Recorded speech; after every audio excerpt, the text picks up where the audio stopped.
Hello ladies, gentlemen, and toy collectors everywhere. This is Action Fig and Gaming with another figure review. I know I haven't done this in a long time, so do bear with me.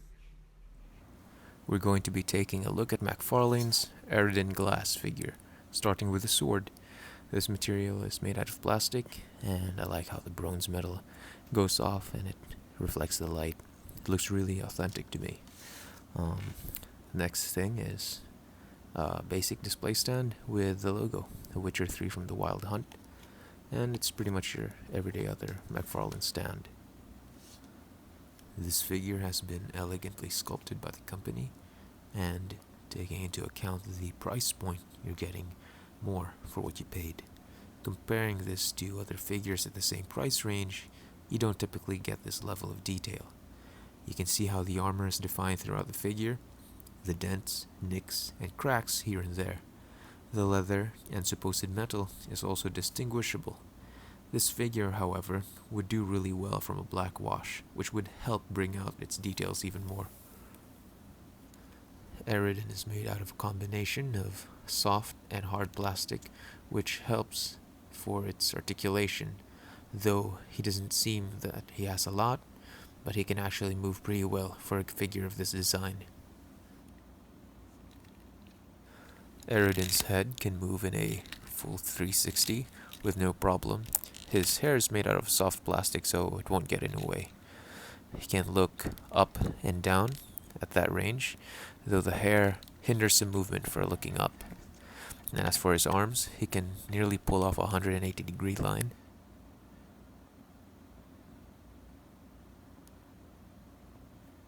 He has an existing bicep swivel there that can do a full 360 rotation, and an elbow joint that can nearly hit probably 90, or that looks like 45, I'm not sure.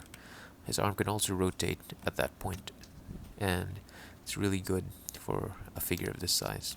Arms, wrists move side to side that way. You can also configure it to move in unison with the sword if ever you want to.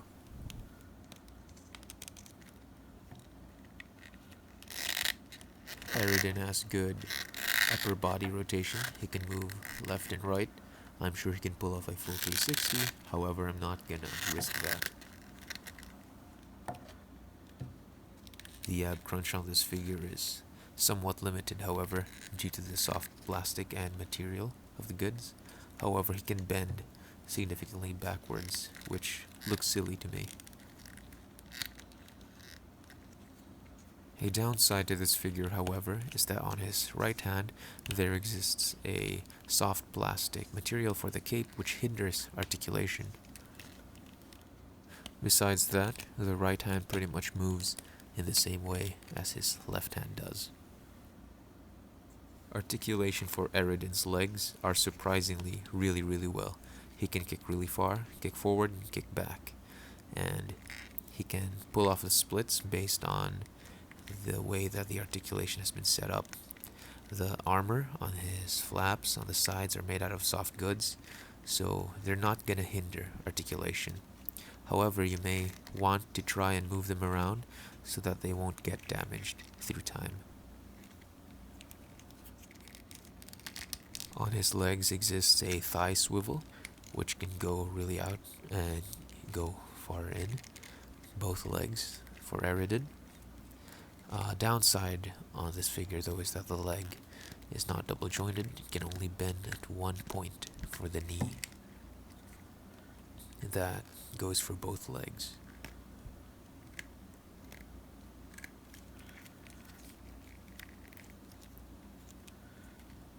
His flaps individually are made out of soft rubber material, so no problem there.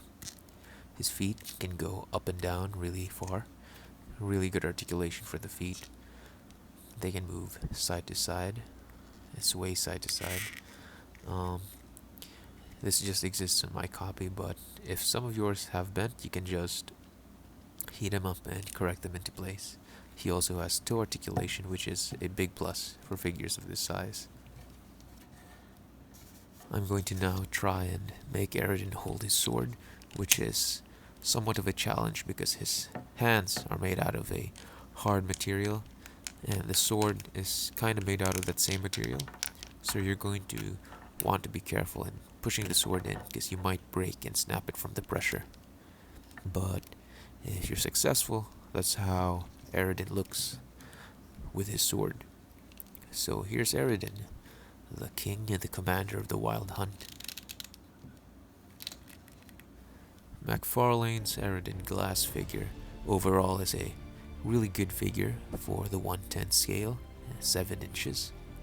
I'm gonna give the articulation a 7 out of 10 because it could have been better with double joints for the arms and the knees, but the detail on this figure really helps it stand out from other figures of medieval nature and video game figures.